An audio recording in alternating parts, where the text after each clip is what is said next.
A'udzubillahiminasyaitonirrajim. Bismillahirrahmanirrahim. Assalamualaikum warahmatullahi wabarakatuh. Innal hamdalillah nahmaduhu wa nasta'inuhu wa nastaghfiruh wa na'udzubillahi min syururi anfusina wa min sayyiati a'malina. May yahdihillahu fala mudhillalah wa may yudlil fala hadiyalah. Asyhadu an la ilaha illallah wahdahu la syarikalah wa asyhadu anna Muhammadan abduhu wa rasuluh.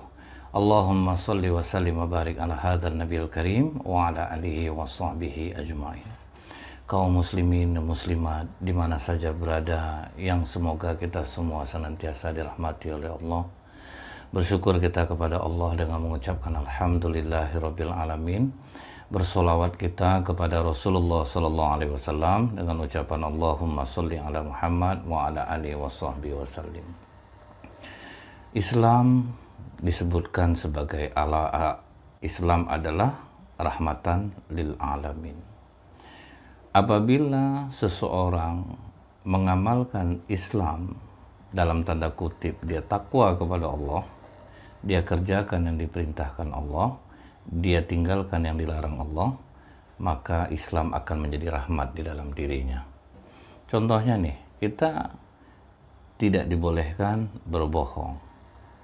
Kalau kita tidak berbohong, hati kita tentu akan tentram, tenang. Kalau orang ingin selamat, dia berbohong, mungkin dia selamat, tetapi jiwa tidak akan tenang. Tapi orang jujur, memang mungkin akan pedih yang dialami dia, tetapi hatinya akan tenang. Jadi, bila mana kita melakukan sesuatu perbuatan baik, hati kita akan tentram. Jika kita melakukan kemaksiatan, hati kita akan ternoda dan gelisah jadinya. Nah, ini maksudnya Islam menjadi rahmat bagi diri kita sendiri kalau kita bertakwa kepada Allah. Mungkin kita melihat orang yang melakukan pencurian atau dia menjadi bandar narkoba, hidup dengan kemewahan, itu dia tenang menurut kita, padahal dia pun gelisah sebenarnya. Hari-harinya dia lalui dengan penuh kegelisahan. Dia tutup dengan cara jalan-jalan, dengan belanja ini dan itu. Tapi sebetulnya dia menutupi kegelisahannya. Kita lihat orang yang miskin, yang bertakwa kepada Allah. Mungkin secara duniawi dia kekurangan, tetapi hidupnya akan lebih tenang, tidurnya nyaman, dia tidak punya musuh. Jadi ini perbedaan orang yang mengatakan Islam ini rahmatan lil alamin atau tidak. Juga demikian, bila masyarakat mengatur urusannya dengan Islam, dia bertakwa kepada Allah, maka Islam itu akan menjadi rahmat juga bagi masyarakat tersebut. Secara lebih luas lagi, jika negara mereka bertakwa kepada Allah, maka negara itu juga menjadi rahmatan lil alamin. Kita dilarang nih, nggak boleh nipu orang, nggak boleh menyakiti orang. Di dalam masyarakat tidak boleh menyakiti tetangga. Bahkan di dalam Islam ini, bahwa tidak dikatakan orang yang beriman kepada Allah dan hari akhir bila tetangganya merasa tidak nyaman dari kejahatannya. Jadi akan menjadi rahmat. Orang Islam yang mengamalkan takwa, dia akan menjadi rahmat dimanapun dia berada. Sejak zaman Rasulullah SAW, agama itu tidak bisa dipisahkan dari politik atau pelayanan terhadap masyarakat. Islam mengatur urusan secara ibadah individu, sholat, puasa. Tetapi negara mengatur hukum, keamanan, ekonomi. Jadi memang tidak bisa dipisahkan. Kalau orang bernegara, dia ikut aturan bagaimana aturan Islam, negara itu akan makmur insya Allah kalau mereka mengikuti. Tapi karena mereka tidak mengikuti ajaran yang disampaikan oleh Rasulullah SAW, mereka lari dari jalan yang telah digariskan. Tentu saja kita juga tidak boleh protes kepada Allah. Kenapa engkau tidak adil Allah? Tidak bisa, karena memang kita yang tidak mau memakai aturan ini. Nah, jadi agama, syariat ini tidak bisa dipisahkan dari negara. Orang-orang orientalis yang memusuhi Islam, mereka pun mengakui bahwa Islam ini tidak bisa dipisahkan dari negara. Islam mengatur urusan rohani antara hamba dan Robnya, juga mengatur antara manusia dengan manusia lain. Contohnya nih, Daulah Madinah itu tegak di masa Rasulullah SAW, dilanjutkan oleh Khulafaur Rasyidin. Itu eksistensi khilafah sendiri itu suatu yang penting dalam Islam. Adanya pemimpin itu lebih penting. Contohnya, waktu Rasulullah wafat, 50 orang sahabat Ansor dan Muhajirin justru memikirkan siapa pengganti Rasulullah dan belum mengkebumikan Rasulullah SAW. Pentingnya ada pemimpin. Rasulullah SAW memimpin, diakui dengan kepimpinan Rasulullah ini dengan cara Islam. Orang-orang di luar Islam merasa nyaman.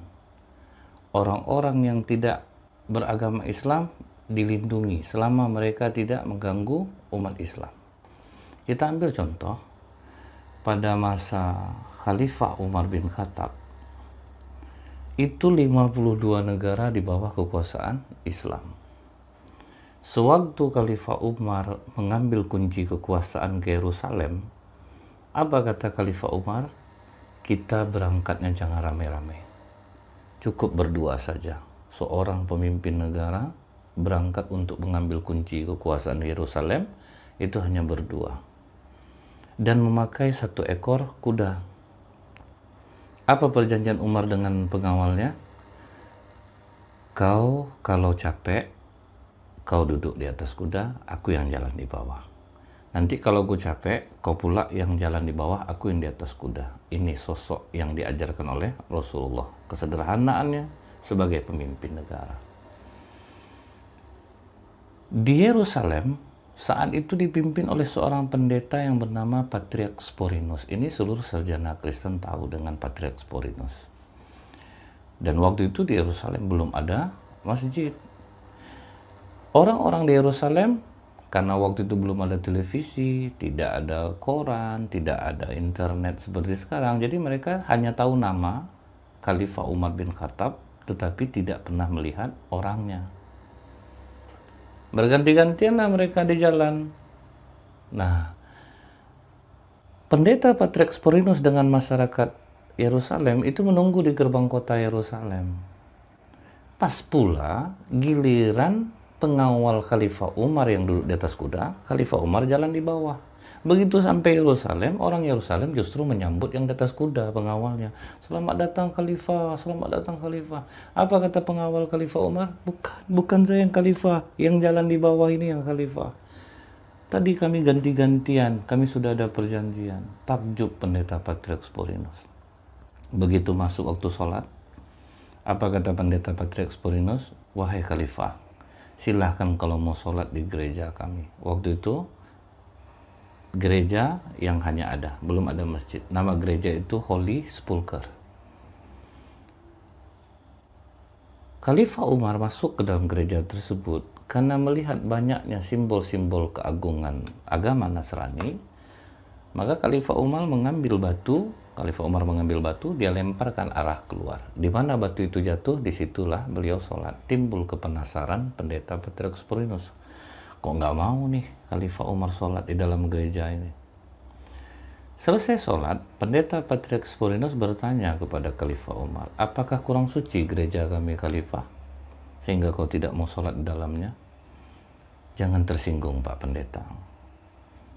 Aku tidak sholat dalam gereja karena banyak simbol-simbol keagungan kalian. Aku takut umat Islam yang di masa akan datang, begitu mendengar bahwa pemimpin mereka pernah sholat dalam gereja ini, mereka akan hancurkan gereja ini dijadikan masjid. Aku tidak mau itu terjadi. Lihat, menjadi rahmat kan Islam? Dan semasa Khalifah Umar menjadi pemimpin, Yerusalem dalam keadaan aman, gereja tidak dirusak. Bahkan ketika diberikan Yerusalem otonomi khusus, mereka justru mengatakan kami lebih aman di bawah kepemimpinan Islam. Nah ini kalau orang benar-benar mengamalkan ajaran Islam, takwa tadi. Tapi kalau misalnya tidak mengamalkan ini, ya wajar saja kehancuran akan terjadi, terutama di tubuh umat Islam yang tidak mengetahui tentang sejarah Islam itu sendiri, bagaimana para sahabat diajarkan oleh Rasulullah Shallallahu Alaihi Wasallam bisa menjadi rahmat bagi seluruh alam. Kekhilafan dalam Islam ini memang pasang surut. Ada kalanya dia jaya, bangkit keemasan, dan terkadang banyak juga ada kemunduran. Nah, salah satu kekhalifahan yang mempunyai rentang waktu panjang adalah kekhalifahan Utsmaniyah di Turki. Nah, jadi ini cukup panjang ini. Ada sekitar 5 abad kekhalifahan Utsmani ini menjaga Islam dan kaum muslimin. Dan kesuksesan terbesar kekhalifahan Utsmaniyah ini diantara penaklukan Konstantinopel pada tahun 1453. Jadi yang paling lama ini nih, kekhalifahan Utsmani di Turki. Sampai cukup diperhitungkan kekuatan Islam pada saat itu di Eropa Tenggara, Mediterania Timur, hingga kota-kota penting itu di bawah kekuasaan Khalifah Utsmaniyah. Sampai seluruh Eropa waktu itu takut dengan kepemimpinan umat Islam. Dan mereka berada dalam jaminan keselamatan umat Islam. Padahal mereka dijamin kok, tidak diganggu. Tapi tentu saja perasaan kita di bawah itu tidak enak. Dan mereka menaruh dendam kepada kekhalifahan Utsmaniyah ini, dan mereka berpikir bagaimana cara menghancurkan kekhalifahan Utsmaniyah, tapi mereka harus menunggu dulu kesempatan. Kapan waktu itu tepat untuk menggulingkan kekhalifahan Utsmaniyah, harus membuat rencana matang, karena ini udah cukup lama. 5 abad, 500 tahun loh. Setiap ada orang baik memimpin, pasti orang-orang yang terkangkangi kepentingannya akan menaruh rasa dendam. Ada orang yang bukan karena uang dia menentang orang lain nih, popularitas dia jatuh, itu membuat dia ingin menentang. Abdullah bin Ubay bin Salul di masa Rasulullah, aturannya dia kan menjadi raja di Madinah. Rasulullah masuk, nggak jadi dia jadi raja. Dendam itu tetap ada. Jadi ini juga yang dirasakan oleh raja-raja di Eropa. Dendam mereka tetap ada. Kami akan gulingkan kekhalifahan Utsmaniyah. Padahal mereka aman kok di bawah kepemimpinan kekhalifahan Utsmaniyah waktu itu. Sampai yang berunding untuk menggulingkan kekhalifahan Utsmaniyah ini ada filosof, ada pemikir, ada raja, panglima perang, pastur bangsa Eropa ikut terlibat dalam rencana jahat ini. Sampai Perdana Menteri Romawi namanya Dubkara menulis buku 100 kiat untuk menghancurkan Turki. Jadi sampai begitu betul judul bukunya, bagaimana supaya kekhalifahan Utsmaniyah ini hancur. Nah, ada problem internal dan eksternal yang membuat jatuhnya kekhalifahan Utsmaniyah ini. Kita semua tahu bahwa kekhalifahan Utsmaniyah berakhir pada tahun 1909 Hijriah dan dihapus kekhalifahan ini tanggal 3 Maret 1924 Hijriah. Jadi betul-betul hal ini menjadi cambuk bagi kita umat Islam. Apa yang menyebabkan kehancuran kekhalifahan ini?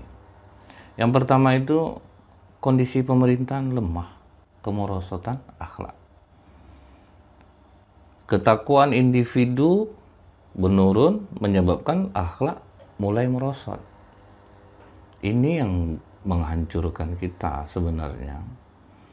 Kalau kita sudah tidak lagi menjadi orang yang bertakwa, tidak takut lagi dengan larangan Allah, akhlak otomatis akan menurun. Jadi kalau akhlak sudah menurun, perbuatan baik sirna. Kalau perbuatan baik sudah sirna, tidak mungkin ibadah kita akan menjadi tenang dan khusyuk. Karena apabila kita bermaksiat, ibadah dijamin tidak akan nikmat. Apa yang membuat penyakit yang paling berbahaya yang menghancurkan kekhalifahan Utsmaniyah ini? Ini yang perlu kita catat. Mereka sangat cinta dunia waktu itu. Hidup bermewah-mewahan, sikap iri hati, benci membenci, dan penindasan. Ini penyakit yang berbahaya. Kalau kita udah terlalu cinta dengan dunia ini, semua jadi halal jadinya. Nggak ada lagi yang haram. Nah, kalau sudah sibuk mengumpulkan dunia, ini menyebabkan hati kita itu seperti globe. Mana yang diterangi matahari, di belakangnya pasti akan kelam. Jadi kalau kita udah cinta dunia, akhirnya kita halal. Pekerjaan ini halal, menipu orang halal, menggeser orang halal, menyuap untuk mendapatkan jabatan halal. Jadi sudah sibuk dengan hal-hal maksiat, akhlak merosot. Untuk apa mereka mencintainya? Hidup bermewah-mewahan. Seperti sekarang lah. Tiap sebentar perempuan beli tas baru, beli baju baru. Bahkan banyak suami sekarang ini mengeluh. Makin taat istri ibadah, makin banyak pengeluarannya. Gamis berganti-ganti terus, jilbab lagi. Nah ini jadi bermewah-mewahan jadinya. Kalau kita cinta dunia, pasti bermewah-mewahan. Kalau sudah hidup mewah, takut mati. Jadi ini hati-hati. Kalau sudah kita hobi bermewah-mewahan, akhirnya kita merasa orang tidak boleh lebih daripada kita, dan kita ingin memiliki apa yang dimiliki oleh orang lain. Nah itu terjadi. Banyak kan di antara kita yang upload di IG-nya kemewahan, pakaian dia di butik ini memang hijab syar'i yang cuman dia pamerkan, sehingga orang ingin memiliki apa yang dia miliki. Untuk bergabung dengan komunitas mereka tuh mikir-mikir orang, wah itu pengajian di mana ya, wah kayaknya saya nggak level masuk pengajian sana, pakaian mereka bagus-bagus. Udah, jadi kajian ilmu agama itu hanya sebagai topeng saja. Sebenarnya mereka berkumpul untuk memamerkan harta kekayaan yang mereka miliki. Nah, timbullah iri hati, timbullah saling membenci. Bagus gamis itu ya, Jeng ya. Itu sebetulnya gamis murahan. Orang aja yang enggak tahu, bahannya aja lihat tuh, itu kan kayak bahan gorden misalnya begitu. Nah, kalau udah sibuk dengan benci membenci, iri hati, akhirnya hilang kesetiaan, hilang rasa empati terhadap orang lain. Itu faktor pertama yang menghancurkan kekhilafan Utsmaniyah, dan itu bisa terjadi di kita. Cobalah misalnya kita lihat kawan-kawan kita, mereka dengan dunianya bisa beli ini. Kadang ada terpikir, aku harus bisa seperti dia. Kok murah kali rezeki dia ya. Enak betul hidupnya. Pekerjaan tidak seberapa, tapi gaji besar. Ada aja terus uangnya. Aku harus seperti dia. Kadang gara-gara mulut kita ini ya, orang yang bersyukur bisa jadi enggak jadi ya. Kawan kita dia merasa pencapaiannya bagus, dia bisa beli rumah. Udah bersyukur dia, datang kita ke rumahnya. Kecil betul rumah kau ini. Nyaman kau tinggal di sini. Bisa membuat orang itu menjadi tidak nyaman di rumahnya, padahal dia udah bersyukur dia dapat rumah itu. Nah, ini yang membuat hancurnya kita. Karena rasa cinta dunia yang sangat tinggi, timbul keinginan bermewah-mewahan. Sampai saya ingat orang punya koleksi baju, kan diliatin di TV, kendaraan dia orang nggak dipakai. Untuk apa coba kita memamerkan barang yang tidak akan kita bawa mati? Sementara kita hanya mengoleksinya, dan itu akan dipertanggungjawabkan nanti di sisi Allah. Nah, ini bahayanya cinta dunia. Sampai kadang-kadang ke masjid aja udah tidak aman ya lagi. Bawa sendal bagus-bagus, sampai di masjid tidak tenang dia selama dia sholat. Kan juga bahaya juga jadinya.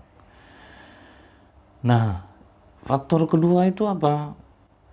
Pemerintahan akhirnya terpuruk karena korupsi. Nah, itu yang menghancurkan khilafah Utsmaniyah. Orang-orang yang berpegawai tinggi, dia manfaatkan jabatan itu untuk menumpuk harta. Dan itu terjadi di kita sekarang pun terjadi. Sehingga orang sanggup bayar berapa ratus juta pun untuk menduduki sebuah jabatan itu, karena mereka menganggap amanah itu rampasan perang. Itu salah satu tanda hari kiamat. Jadi dia duduk di jabatan itu, wah dia bagaimana mengembalikan apa yang sudah dia buang untuk menduduki jabatan itu. Apa enggak jadi hancur jadinya? Dia sholat juga, dia naik haji juga, dia umroh juga, tapi dia melakukan hal seperti ini. Jabatannya digunakan untuk menumpuk harta. Aku paling berapa tahun lah aku menjabat, penting aku kumpulkan dulu. Nah ini yang kadang kita jadi miris, pangkat di instansi rendah, harta banyak. Nah ini dikarenakan apa? Karena dia menganggap amanah itu adalah rampasan perang. Jadi untuk menumpuk harta benda. Nah rakyat juga begitu. Rakyat waktu itu di Turki akhirnya tenggelam dalam kemewahan, kesenangan hidup, sehingga mereka meninggalkan pemahaman Islam.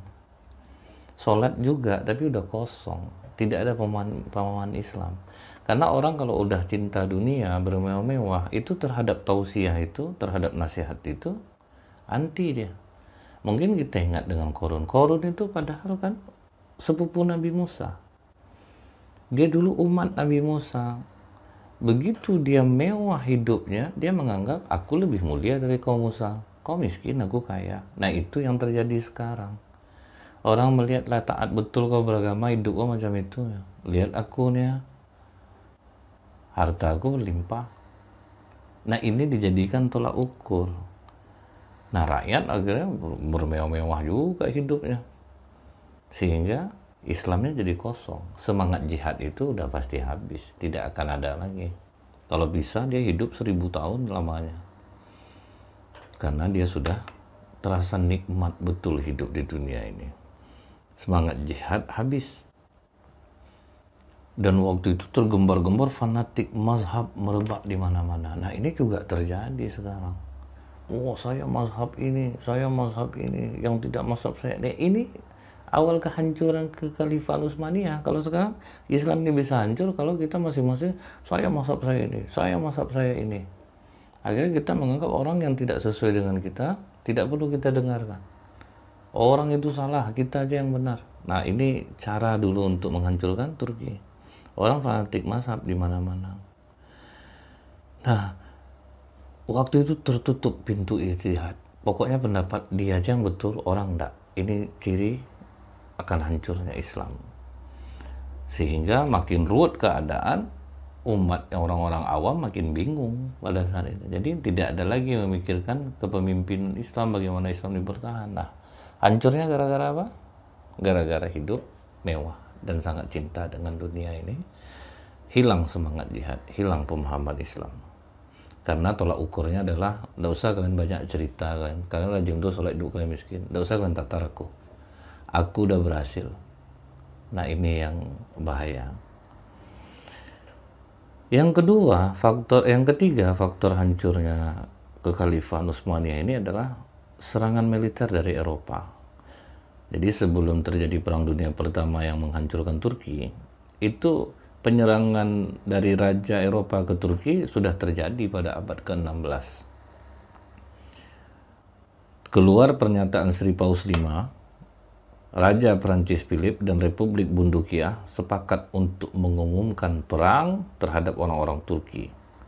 Mereka rencananya untuk merebut kembali wilayah-wilayah yang sudah dikuasai oleh kekhalifahan Utsmaniyah, yaitu Tunisia, Aljazair, dan Tobruk. Mereka akan ambil alih. Nah, karena banyaknya pertempuran, mulai melemah.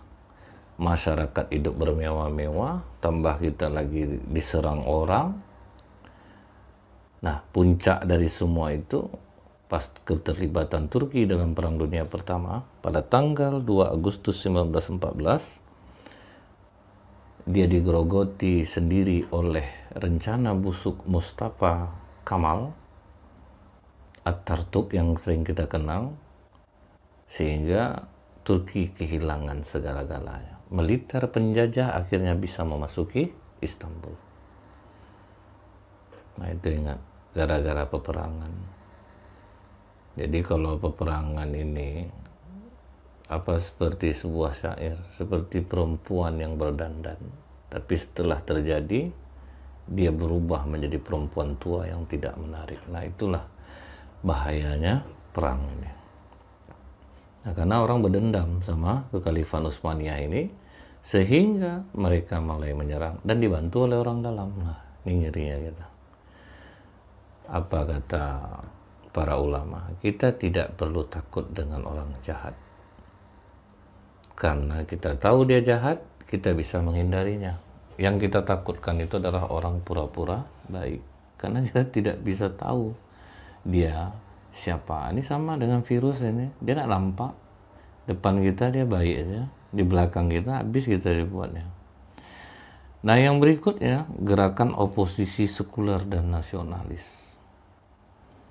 Jadi ada dari luar, dan tantangannya ada juga dari dalam, yaitu nasionalisme Arab. Waktu itu orang Arab merasa kami dong yang lebih mulia, seharusnya kami yang memegang kekhalifahan ini, kami tidak mau kekhalifahan itu jatuh kepada orang Turki. Nah ini mulai nih ada perasaan iri hati. Jadi ini namanya nasionalisme Arab. Kan kami ini berasal dari Arab, Nabi itu dari Arab, kami tidak mau dipimpin oleh kekhalifahan orang dari Turki. Nah ini jangankan secara negara, lagi kadang per RT aja mau kadang orang berantem. Masjidnya kan di RT kami, kalau mau kalian bangunlah masjid kalian di RT kalian. Ini terjadi juga. Kami tidak mau kalau jadi pengurus masjid orang RT 2, kami maunya RT 1. Ini misalnya ya. Ini terjadi, apa-apa yang menghancurkan Islam itu ya terjadi saat ini. Belum lagi ada organisasi sekuler. Organisasi sekuler ini enak, dia menganggap semua agama itu sama.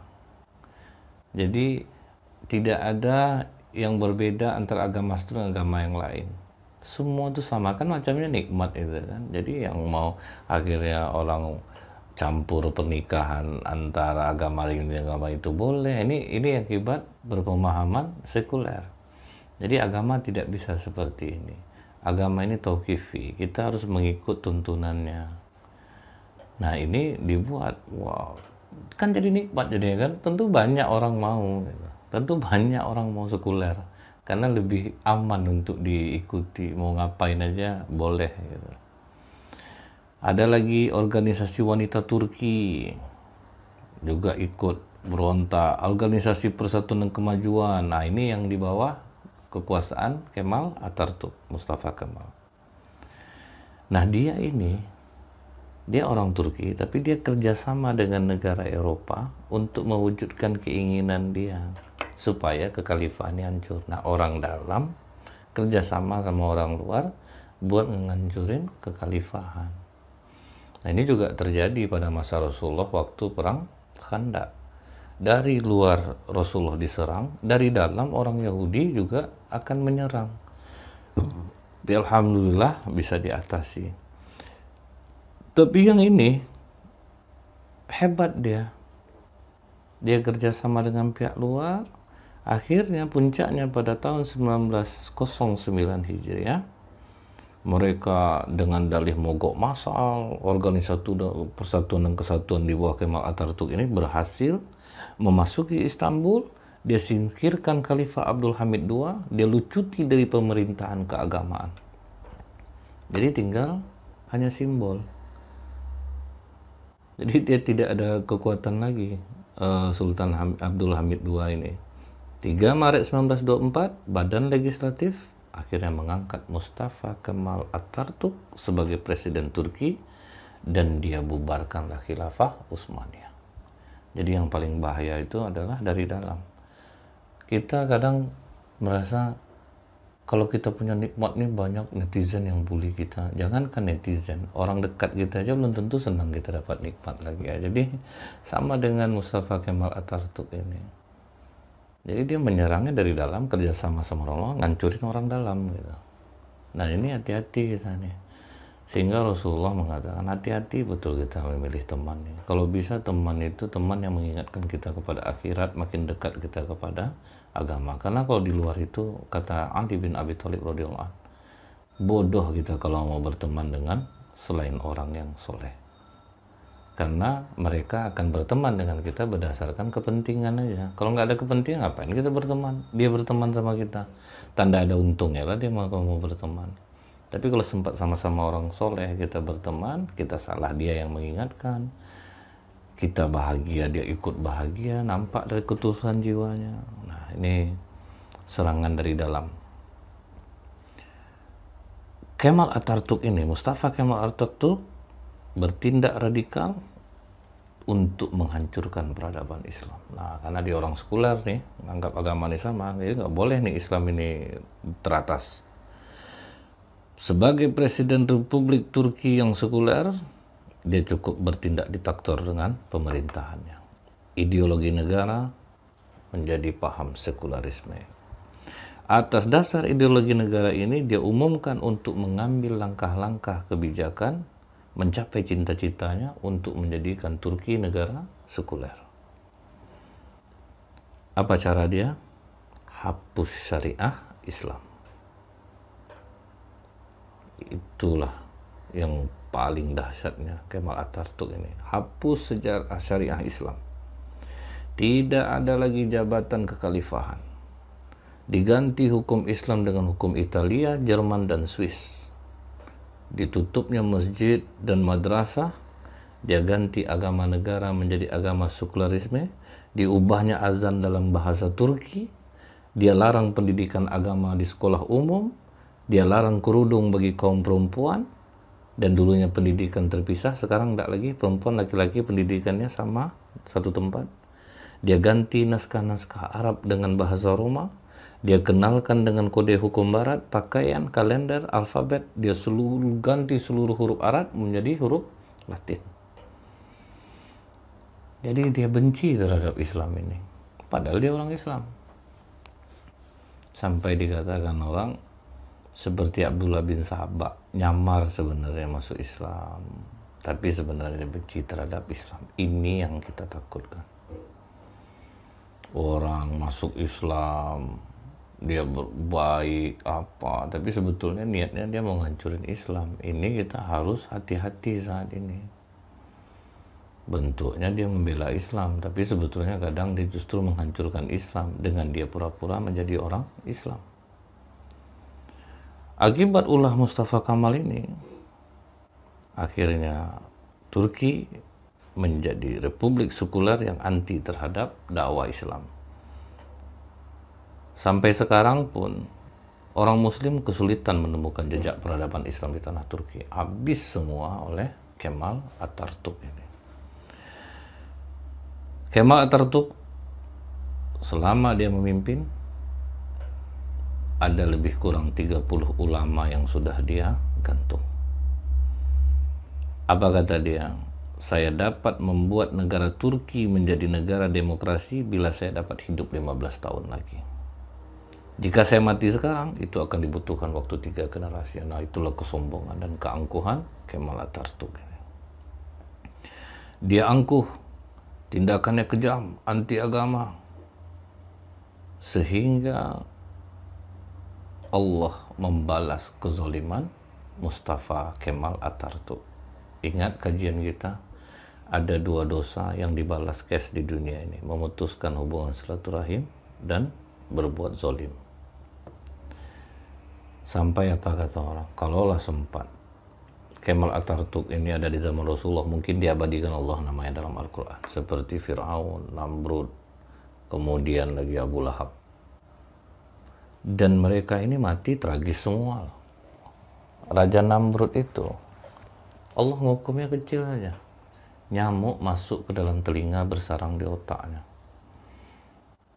Gatalnya minta ampun. Jadi orang-orang angkuh, Allah hukumnya nggak berat-berat. Dan kecil-kecil aja. Seperti kita sekarang nih angkuh, mungkin. Kena corona, ukuran 20 nanometer, kelabakan kita dibuatnya kan. Nggak perlu Allah bencana apa, nggak juga menyadarkan kita selama ini. Dipikirin virus kecil. Kelabakan kita semuanya. Barang tuh nggak nampak di mana, siapa yang kena, ada yang kena tanpa gejala, tambah bingung kita jadinya kan, menebak-nebak, timbullah buruk sangka antara sama kita jadinya. Sampai ada istilah salam corona sekarang kan, karena nggak boleh jabatan lagi, gitu. Jabatan tangan lagi nggak boleh, karena masing-masing sama curiga. Terima barang paket disemprot dulu, pokok udah curiga ya bawaan orang dengan orang lain sekarang ini. Nggak ada lagi saling percaya. Nah jadi Allah tuh ringan-ringan aja. Namrud masuk nyamuk ke dalam apa dia, telinga dia bersarang di otak, gatalnya minta ampun. Jadi cara garuknya gimana? Dipukul. Puas pengawalnya mukul ya. Tiap dia sakit, gatal, tolong pukul aku. Ay, kapan lagi mau mukulnya? Azab dipukul kepala itu. Karena itu tuh lah dia mati, kena pukul-pukul kepanjang aja. Tapi itu yang menenteramkan kepala dia. Firaun sombong, angkuh, ngaku Tuhan, dipancing oleh malaikat Jibril. Jadi sebetulnya waktu laut itu sudah terbelah, Firaun tuh takut mau nyusul sebenarnya. Malaikat Jibril nyamar di belakang, ayo maju. Akhirnya timbul ego dia, semangat. Bahkan dia ngakunya apa? Lihatlah wahai Bani Israel, wahai orang-orang Mesir, laut menghormatiku sampai terbelah dengan kedatangan aku. Masih sempat angkuh sebelum mati itu. Begitu dia ikut masuk mengikuti Jibril, hatta idza adrakul qoraq, ketika dia sakratul maut, disatukan lagi laut itu oleh malaikat Jibril, dia sempat minta ampun kepada Allah. Tapi apa kata malaikat Jibril? Aku sempal mulutnya, jangan sampai dia mengucapkan permohonan ampun kepada Allah. Malaikat aja gemes nengok Fir'aun itu, selama ini sombong, udah mau mati, baru ingat Allah, baru kau mau berserah diri kepada Allah. Jadi tidak sempat dia memohonkan ampun kepada Allah. Abu Lahab itu lebih tragis lagi, cuman kena pukul dikit aja kepalanya membusuk, dan bau busuknya itu membuat istrinya sendiri tidak tahan satu rumah sama dia. Abu Lahab itu meninggalnya tragis sendirian. Setelah dia mati disodok pakai kayu, cara nguburnya dilempar pakai batu dari jauh. Itu akibat kezaliman. Jadi ini saya ingatkan, janganlah buat zalim lagi, teraniaya nanti mati ya. Ini contohnya, kalau sempat kita buat zalim, teraniaya mati ya nanti. Kemal Atatürk juga tragis kematiannya. Menurut beberapa buku sejarah, dia ini kena overdosis minuman keras. Dia ternyata hobi minum khamar. Kemudian ditambah lagi berbagai penyakit, ada penyakit kelamin, penyakit malaria, sakit ginjal, sakit lever. Tapi janganlah yang merasa penyakit komplikasi, merasa macam Kemal Atatürk, aku ginjal, jantung, diabetes, jangan pula merasa tersinggung pula. Tapi kalau iya, bertobatlah kepada Allah selagi masih hidup. Tanggal 10 November 1938, dia meninggal. Kulit tubuh badannya ini rusak dengan cepat. Kena pula penyakit gatal-gatal, jadi banyak penyakitnya. Macam-macam udah salep, udah dikasih, diusap pada kakinya. Kaki itu banyak luka karena digaruk-garuknya kakinya itu karena gatal. Tapi dia tetap angkuhnya tidak hilang sampai akhir hayatnya. Aneh ya, sewaktu dia dalam keadaan sakratul maut itu udah mulai sakit parah itu, dia takut di istana dia. Yang membuat dia tenang apa? Kalau dia sudah berada di lautan, bayangkan orang tua dibawa jalan di laut berangin-angin. Tapi itu yang membuat dia tentram jiwanya, kata dia gitu. Itu pada siksaan Allah. Jadi kalau sakitnya bertambah, dia menjerit, minta diajak keliling, naik kapal. Jadi tentu tambah banyak penyakitnya. Udahlah banyak penyakit, dibawa berangin-angin, tambah sakitnya.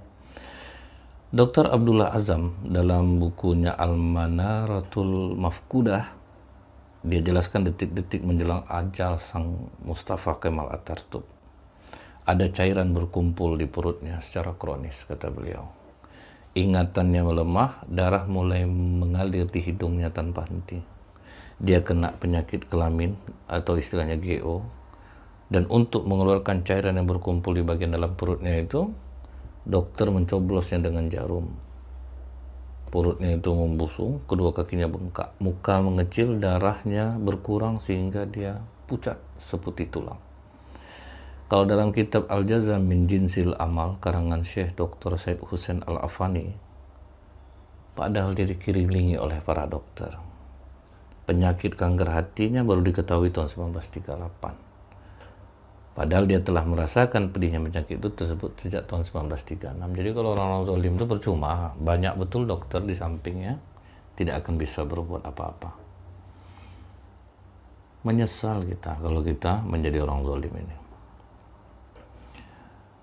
Dia sakratul maut sebulan lamanya, dan tidak ada satu orang pun pembantu dan para dokter yang berani mendekati dia ketika itu, karena takut juga ini nular nggak gitu.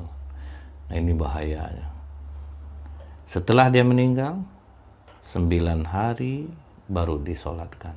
Itu pun sudah didesak oleh seorang adik perempuannya kepada para ulama untuk menyolatkan kemal atau menyelenggarakan jenazahnya. Akhirnya memang diselenggarakan, tapi sempat dipertontonkan dulu di hadapan Grand National Assembly Building pada 21 November. Jadi dipamerin orangnya itulah. Dia di sisi lain dia disanjung orang, disebut bapak perubahan di Turki. Dipamerkan, padahal itulah aib bagi dia. Dan ada pengakuan beberapa orang sudah dia itu sebetulnya bukan dipamerkan awalnya, sudah ditimbun naik lagi jasadnya, timbun naik lagi jasadnya, sehingga dia dikubur di atas keramik. Setelah 15 tahun dicoba mengubur yang ke tanah, tetap tidak bisa. Akhirnya dia dipindahkan ke sebuah tempat namanya Museum Etnografi di Ankara yang berdekatan dengan gedung parlemen. Setelah itu 15 tahun kemudian tahun 1953 mayatnya baru diletakkan di Ankara. Nah, inilah akibat orang yang berbuat zalim. Pahami, resapi, jangan sampai kita menjadi orang seperti ini. Ingat apa yang menghancurkan Islam. Kalau kita terapkan ke diri kita, insya Allah paling tidak kita akan merasa tentram dalam diri kita. Nah ini juga saya sadur dari penulis alumnus Pondok Pesantren An-Nuqiyah Sumeneb Madura yang bernama Bang Herman Anas. Subhanakallahumma bihamdika asyhadu alla ilaha illa anta astaghfiruka wa atubu ilaik. Assalamualaikum warahmatullahi wabarakatuh.